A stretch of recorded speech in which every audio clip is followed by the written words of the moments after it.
Binakayanan yung ingay guys.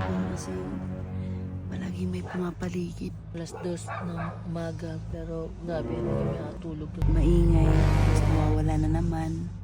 Tapos maingay na naman.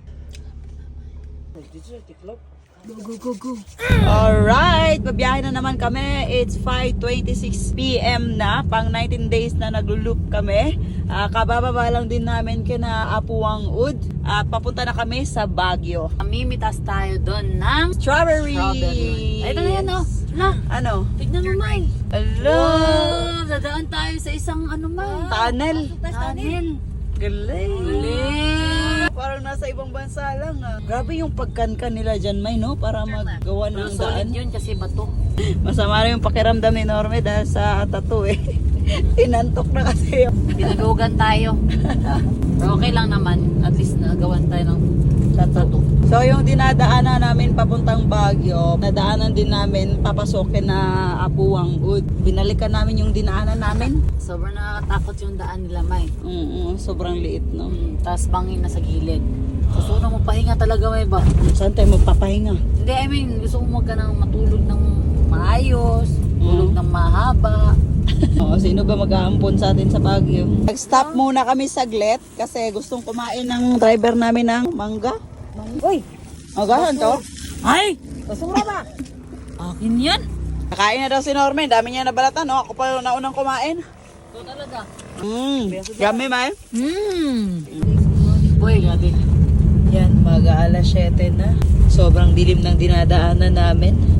2 hours and 7 minutes pa kami nabalahiin. Nakakatakot na yung daan, May.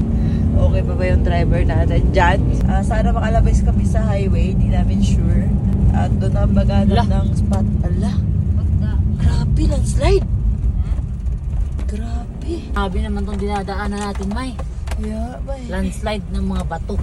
Parang sa mga sapa na malalaking bato. It's 7:29 na ngayon. At andito kami sa Benguet. Eh, kaya pala malamig na, May. Yes, sobrang lamig na. Binggit na pala tayo. So, pwede na tayo dito mag-overnight, no? Pag may Makahanap tayo ng gasoline station na pwede natin pagstayhan. Tapos lumabas kami kanina, napakalamig. Parang lamig guys, parang times 2,000 na aircon. Ganda ng mga puno, oh. Siguro ganda niyan ba pag morning. Dito kami ngayon sa isang gas station. Ayan, nagpapaalam sila Norme kung pwede ba kaming makatulog dito kasi sobrang antok na namin. Naantok na din ako, umiidlip na ako. Hindi ko na kaya. Payag sana sila na maglatag kami ng tent. Kaso nga lang, may dadating daw na delivery kaya nag-aalanganin sila. So ayun, balik na naman kami sa biyahe. Hala, yung mga sasakyan. My goodness, ano nangyari dito? Traffic. Ba't na traffic dito? Kuya, ano nangyari? Pwede ba kaingin ng repolyo? Ala, may nasiraan, May. Kaya pala. Ano yan? Ay, disgrasya. Ha? Hala, kinuha yung sasakyan, May, kasi nahulog sa bangin. Yawa, nahulog sa bangin. Diyos mio, malimar. Hala, grabe, May. Pagising yung dalawa. Oo nga. Panik to ka. 1 hour and 31 minutes. Ay, alam mo, ano? 1 hour dyan, equivalent sa 2 to 3 hours. Oo, kasi nga, sobrang paliko. Tapos paangat pa. Pag hindi tayo makakakita ng spot na pwede natin pagtulugan ngayon. Wala. Hindi na tayo. Halos kami sinisipon na guys kasi sobrang ginaw dito. Ayaw mo mag-jacket kasi masakit yung tattoo ko, pero gusto ko mag-jacket kasi malamig. Ano yung pipiliin mo? Jacket na lang. 8:21 na ng gabi at hindi pa kami nakapag-dinner. Ayan, nagkuha sila ng mga biscuit para kumain si Norme kasi siya yung pinakaunang nagreklamo na gutom na daw siya. Sakit sa kamay, sakit sa likod, sakit sa katawan, pagod, gutom.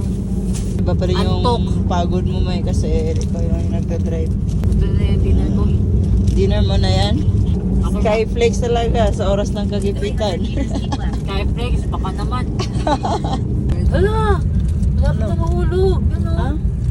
Carrots. Tignan nyo guys, nakaka-amaze kasi isang sasakyan, carrots lahat yung laman. Tapos dun sa gilid ako, hindi ka na mahulog.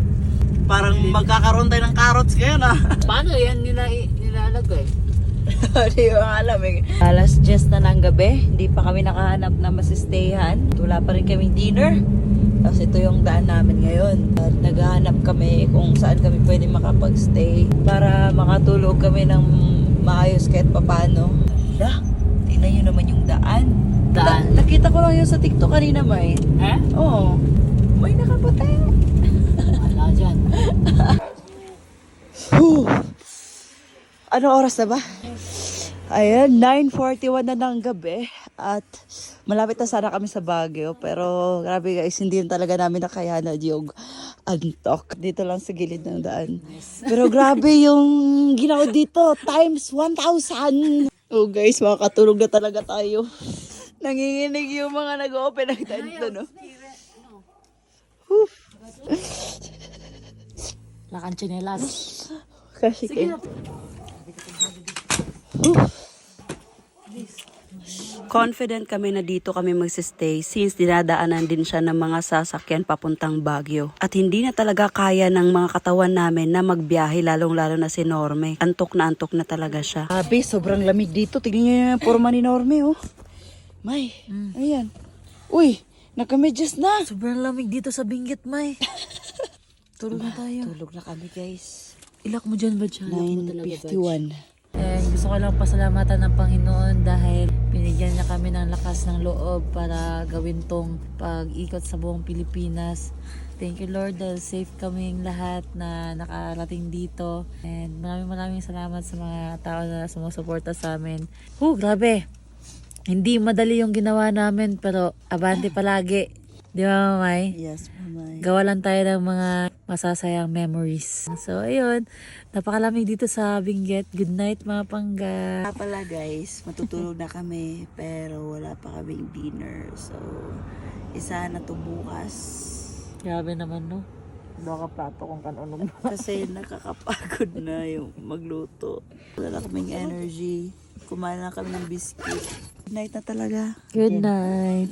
Ano? Habang humihiga kami ng alas 10 ng gabi, sabi ko ka Norm, parang iba yung pakiramdam ko. Na hindi ako komportable kaya sinabi ko sa kanya na babantayan ko siya, matulog muna siya ng 2 hours, tsaka aalis kami.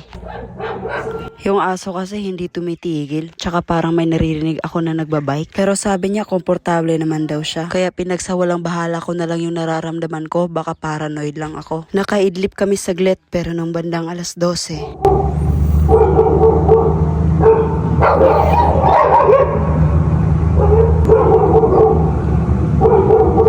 parang ayaw na naman tumigil ng mga aso sa kakatahol. Naririnig na naman namin yung nagbabike na mabilis. At may biglang nakakonect sa walkie-talkie na dala namin. Para bang ginigising talaga kami na gusto kaming paalisin sa lugar. Parang may masamang mangyayari. Sakto din kasi ng araw na to is full moon. Sinilip naman sa bintana pero wala naman. Sinubukan na naman namin ulit na makatulog. Pero nung bandang alas 2 ng umaga, may naririnig na naman ako na parang gate na nag-o-open. Tapos may naririnig si Norme na parang may nagsaslice. Naulit na naman yung bike at ang tahol is palakas ng palakas.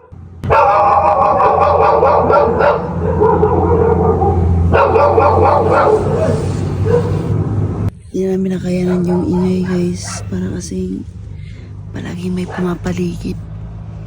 Alas 2 ng umaga pero grabe hindi kami nakatulog kasi yung aso palaging tumatahol. Parang may mga palibot sa amin. Maingay. Tapos nawawala na naman. Tapos maingay na naman. So, alis na lang kami. Aalis na kami sa pinagstayan namin. Palaging tumatahol yung aso. 2, 6. Pag tinitingnan sa labas, wala naman. Tapos tatahol na naman. O yan. Ang lamig. Wala na kami.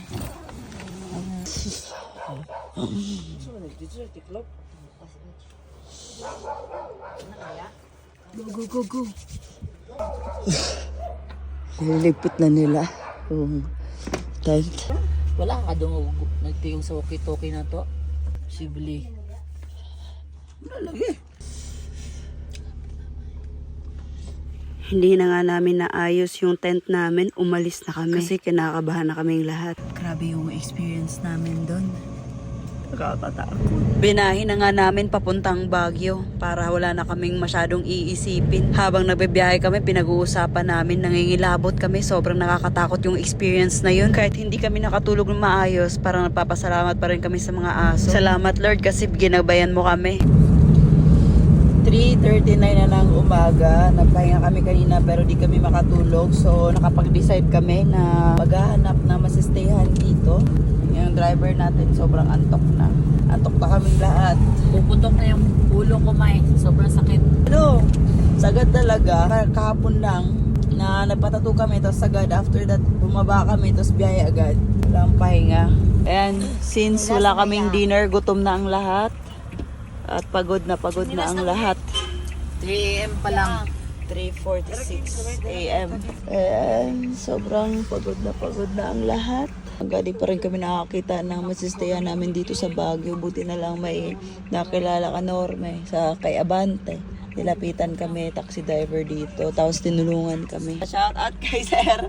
Siya yung tulong sa atin dito sa Baguio. Oo, maraming salamat po, Sir. Thank you. Bye-bye. Nanginginig na sa sobrang ginawa ang Team Lady Boss. Ayan, sobrang nagpapasalamat kami kasi kahit umaga na kami nakarating dito, safe kaming lahat. Sa bawat lakad natin, kailangan talaga natin maging mapagmatsyag at magdasal kasi hindi lang tayo yung nakatira dito sa mundo. Sa wakas, may matutulugan na kami. At ito na yung dinner at breakfast namin. Ano yan? Sisig. Gawang 7-Eleven. Yan, masarap talaga yung tulog namin ngayon.